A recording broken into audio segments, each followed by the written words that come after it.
بسم اللہ الرحمن الرحیم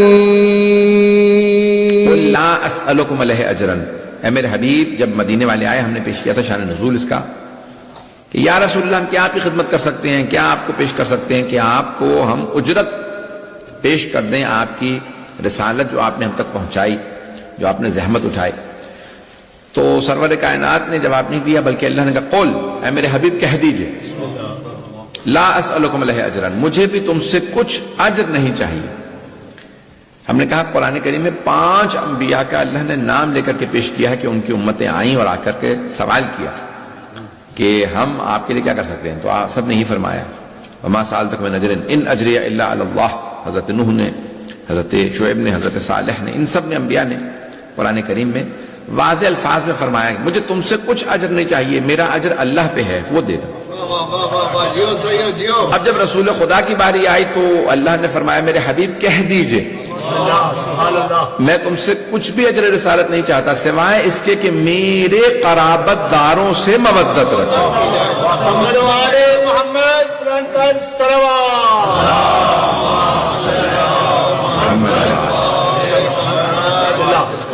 قل لا اسألکم علیہ اجرا الا المودۃ فی القربى، کہ ہم کچھ نہیں چاہتے سوائے کہ تم قرابت داروں سے۔ اور میں نے دوسری تیسری مجلس میں پیش کیا تھا کہ حبیب خدا نے قرآن کے اندر جواب موجود ہے کہ رسول خدا نے فرمایا وما سألتکم من اجر فہو لکم، اور یہ جو میں اجرت مانگ رہا ہوں یہ میرے نہیں تمہارے ہی کام آئے گی، یہ تمہارے ہی کام آئے گی، میرے کام آنے والی نہیں۔ فیضان گرامی رسول خدا نے جو اجرت کا مطالبہ کیا وہ ہے محبت، کوئی مادی چیز نہیں ہے کہ کوئی یہ کہے کہ نہیں میں ادا نہیں کر سکتا۔ دیکھیں توجہ، واجبات 2 طرح کی ہیں بلکہ 3 طرح کی ہیں، کچھ ہیں جسمانی جیسے نماز اور روزہ ہے، نماز جو ہے وہ جسمانی ہے، روزہ جسمانی ہے۔ کچھ ہیں فائنینشل اقتصادی جیسے خمس و زکوٰۃ، کچھ دونوں ہیں، مالی بھی ہے جسمانی بھی جیسے حج۔ لیکن ایک عبادت ایسی ہے یا ایک اس طرح کی اللہ نے اجرت مانگی ہے کہ جس کے اندر نہ جسم کی طاقت لگتی ہے نہ مال کی طاقت لگتی ہے، صرف اور صرف دل میں محبت رکھنی ہے۔ اس محبت کے تقاضوں میں یہ آ سکتا ہے جو میں نے پہلے پیش کیا تھا کہ کبھی زبان سے ادا کریں، کبھی مال سے ادا کریں، کبھی ہاتھ سے ادا کریں، کبھی اخلاق سے ادا کریں، کبھی آداب سے ادا کریں، کبھی عمل سے ادا کریں، کبھی قلم سے ادا کریں، چلتے رہیں۔ تو اللہ مختلف طریقوں سے چاہتا ہے کہ ہم یہ حق ادا کرتے رہیں۔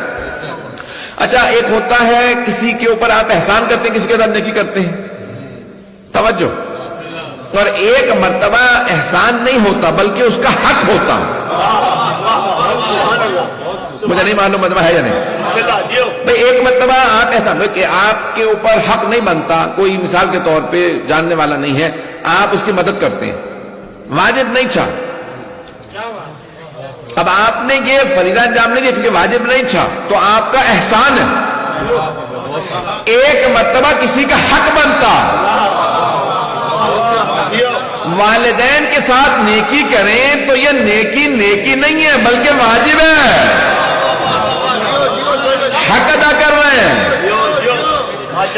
اولاد کو پالنے کا حق ادا کر رہے ہیں۔ توجہ، جب جوان ہو جائے تو پھر آپ کا حق بنتا ہے کہ وہ آپ کا حق ادا کریں، نہ رہے تو آپ کے حق میں دعا کریں۔ اساتذہ کا حق بنتا ہے کہ ان کے سامنے زانو تلمذ ادا کریں۔ توجہ، ایسا نہیں کرا میں کچھ لوگوں کا حق بنتا ہے، کچھ کا حق نہیں بنتا، جن کا حق نہیں بنتا ان پہ احسان ہے، جن کا حق بنتا ان پہ احسان نہیں ہے، آپ اپنا فریضہ ادا کر رہے ہیں۔ توجہ، تو اب والدین کے ساتھ نیکی ان کا حق ہے۔ حبیب خدا فرماتے انا وعلی ابوا هذه الامہ، میں اور علی اس امت کے باپ ہیں۔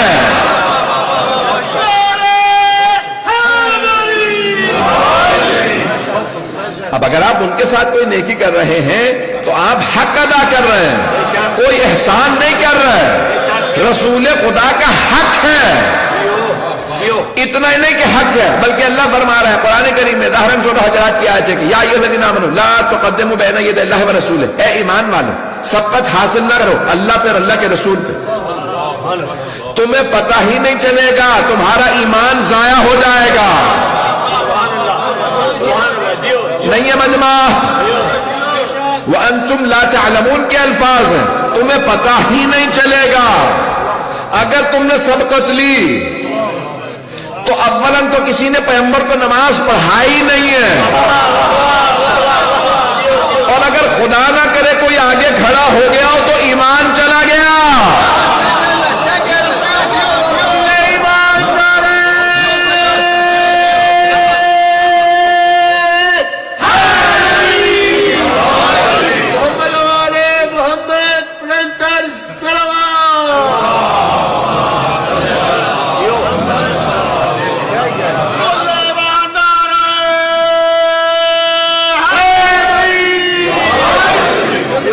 توجہ فرما رہے ہیں جانے گرام، تو اولاً تو کوئی سامنے کھڑا نہیں ہوا، اگر کھڑا ہو جائے پیغمبر پہ سبقت لے تو قرآن فرما رہا ہے تمہیں پتہ ہی نہیں چلے گا، ایمان ضائع ہو جائے گا۔ تو کسی کو اتنا بڑھا چڑھا کے پیش نہ کرنا کہ پیغمبر پہ سبقت لے گیا، پیغمبر کو نماز پڑھائی، بات پہنچ گئی ہے اذان گرامی؟ یہ اذان گرامی انسان کے لیے کہنا جرم بن جائے گا کہ کوئی رسول خدا کو نماز پڑھا رہا ہے۔ تو اذان گرامی یہ قرآن سے ہے، اے ایمان والو اللہ اور اللہ کے رسول پہ سبقت حاصل نہ کر۔ اب سمجھ میں آتا ہے جناب امیر کا جملہ، میں پیغمبر کے ساتھ ایسے رہا جیسے اونٹنی کا بچہ ماں کے ساتھ، اونٹنی کا بچہ جیسے ماں کے ساتھ رہتا ہے۔ علماء کہتے ہیں خصوصیت یہی ہے اونٹنی کے بچے کی۔ میں پہلے پیش کر چکا ہوں میں کتنے جانور ہیں جو ماں کے ساتھ رہتے ہیں، بکری کا بچہ ماں کے ساتھ رہتا، گھوڑے کا بچہ ماں کے ساتھ رہتا، پتہ نہیں لوگ ہیں یا نہیں، لیکن خصوصیت یہ ہے اونٹنی کے بچے کی، وہ ماں پہ تجاوز نہیں کرتا، وہ ہمیشہ پشت پہ چلتا، نہ کبھی دائیں نکلتا ہے نہ بائیں نکلتا ہے، نہ آگے نکل جاتا ہے نہ بہت دور رہ جاتا، ماں کے قدم پہ قدم رکھ کے چلتا۔ اذان گرامی ہم جن ہستی کے لیے پیش کر رہے ہیں مودت فی القربہ، تو اذان گرامی خود جن کی مودت واجب ہے کہ جن کو رسول اکرم نے فرمایا کہ ان سے مودت واجب ہے، کیوں؟ اس لیے نہیں کہ کوئی احسان ہے، اس لیے کہ ان کا حق ہے۔ کوئی اتنے بلند ہوتے ہیں کردار میں کہ پھر ان کا حق بن جاتا ہے کہ انسان ان کے سامنے جھکے، انسان ان کے سامنے ادب سے پیش آئے، انسان ان کا احترام کرے، ان کی تعظیم کرے۔ پتہ نہیں بات پہنچ رہی ہے نہیں؟ کچھ اتنے باعظمت ہوتے ہیں کہ اذان گرامی آئے ذرا میں جلدی چند ایک مثالیں پیش کر دوں۔ تو آج بہت سے ایسے افراد ہیں کہ جو پہلے مجالس میں نہیں تھے، لیکن میں پیش کر رہا ہوں کیونکہ بہت سے مسائلیں میری ربط سے چل رہی ہوتی ہیں، کہ میں پچھلی سے کوشش کرتا ہوں کہ ایسے رکھیں کہ تو آج آئے ہوں ان کو یہ نہ ہو کہ میں کوئی مس کر گیا ہوں چیز۔ تو اذان گرامی اب یہ پیش کر رہا ہوں مطالب، اذان گرامی جیسے کہتے ہیں نا کہ یہ تعظیم کرتا ہے، یہ احترام میں، غور سے سنیے گا جملوں کو میں پیش کر رہا ہوں۔ تو کس طرح سے ادب احترام ہوتا ہے؟ ادب احترام مختلف انداز سے ہوتا ہے۔ کہتے ہیں یہ آدمی، یہ بچہ جو ہے اس آدمی سے بہت ڈرتا۔ کیوں ڈرتا ہے؟ کہ بھئی وہ بہت بھیانک ہے، اس کو ڈرا دیا ہے جن آ جائے گا، وہ ایک آدمی کو جن سے نسبت دے دی گئی۔ ایک آدمی کو ڈر لگتا ہے کہ بھئی یہ آدمی جو ہے وہ غنڈہ ہے، بدماش ہے، کیریکٹر کا صحیح نہیں، اسے ڈر لگتا ہے اپنی عزت سے۔ ایک مرتبہ انسان کو مثال کے طور پہ کہتے ہیں یہ جوان اپنے باپ سے بہت ڈرتا ہے۔ اب جوان جو ہے وہ بہت طاقتور ہے، باپ بہت بوڑھا، اپنا اس کی ہیبت کی وجہ سے، ڈر و خوف کی وجہ سے ڈر رہا ہے، توجہ کہ بے شکل کی وجہ سے ڈر رہا ہو، نہ طاقت کی وجہ سے ڈر رہا ہے۔ یہ کیسا خوف ہے؟ یہ باپ کی عظمت کا خوف ہے۔ پہنچا پا رہا ہوں؟ یہ باپ کی عظمت کا احساس ہے، اس لیے خوف ہے۔ بھائی طاقت باپ میں زیادہ نہیں، اس بچے کو باپ سے محبت بھی ہے بیٹے کو، لیکن باپ سے ڈرتا ہے، کیوں؟ کیونکہ تعظیم کرتا۔ عزیزان گرامی، اگر آل محمد اللہ سے ڈرتے ہیں تو اللہ کی عظمت کی وجہ سے، اب اگر ہم آل محمد کا احترام کرتے ہیں تو ان کی عظمت کی وجہ سے۔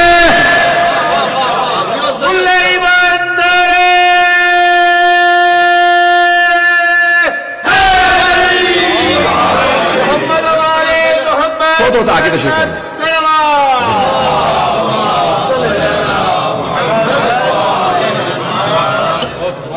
ماشاءاللہ یہ عظمت ہے آل محمد کی، یہ عظمت ہے ان کی۔ یہ کہتے ہیں نا کہ جناب امین نماز پڑھتے ہوئے خوف میں ہے، یہ خوف نہیں خشیت ہے۔ میرے بھائی نے کسی نے سوال کیا تھا کل کہ بھئی آپ کہتے ہیں کہ وہ جو اللہ کے ولی ہوتے ہیں تو ان پہ حزن طاری نہیں ہوتا، تو کبھی یہ آپ رو رہے ہیں یہ بھی حزن ہے؟ نہیں، حزن کے دو معنی، انگلش میں کہتے ہیں گریف اور ریگریٹ، نہیں پہنچا پائے۔ ایک گریف کو بھی حزن کہا جاتا ہے، ریگریٹ کو بھی۔ ہم جو کر رہے ہیں یہ گریف ہے، نہیں پہنچا پائے۔ بھئی ایک ہے حزن خوف کے یعنی غم کے معنی میں، ایک حزن ہے ملال کے معنی میں۔ ملال ہوتا ہے جب کچھ رہ جائے، جب کچھ چھوٹ جائے، گناہ ہو جائے، گناہ پہ ملال ہوتا۔ اور انسان کسی حزن یعنی غم کے معنی میں یہ ہے کہ انسان کو کوئی صدمہ پہنچے۔ اللہ نے جو قرآن میں منع کیا ہے وہ ملال کے معنی میں حزن سے منع کیا ہے۔ پتہ نہیں بات پہنچی یا نہیں پہنچی؟ عزیزان گرامی، یہ جو منع کیا گیا ہے وہ ہے ملال، یعنی جب انسان سے کوئی فریضہ چھوٹ جائے، کوئی انسان کا واجب رہ جائے، وہاں جو ملال ہے اس کی مذمت۔ آئیں ذرا پیش کر رہا ہوں کہ حبیب خدا نے صرف آیت نہیں سنائی بلکہ آغوش میں لے کر، منبر پہ لا کر، تعارف کروا کر فرمایا ہے کہ یہ ہذان امامان قاما او قعدا، یہ ہر حالت میں امام ہے۔ امام حسن حسین کو دکھایا کہ یہ ہر حالت میں امام ہے، قاما او قعدا، چاہے کھڑے ہو جائیں چاہے بیٹھ جائیں، نہیں پہنچا سکا، چاہے کھڑے ہو جائیں چاہے بیٹھ جائیں۔ یہاں کھڑے ہو جائیں اور بیٹھ جائے کے معنی میں نہیں ہے، چاہے قیام کریں چاہے صلح کریں، یہ امام ہے۔ توجہ، لا تعلموہما، لا تعلموہم، انہیں نہ سکھانا، انہم اعلم منکم، اے میرے صحابہ انہیں نہ سکھانا، یہ تم سے زیادہ علم رکھتے ہیں۔ آل کے لیے فرمایا یہ تم سے زیادہ علم رکھتے ہیں، انہیں نہ سکھانا۔ اب اگر کوئی امام حسن مجتبیٰ کی صلح پہ اعتراض کرے، وہ حکم نبوت کا انکار کر رہا کہ حبیب خدا فرما رہے ہیں انہیں نہ سکھانا۔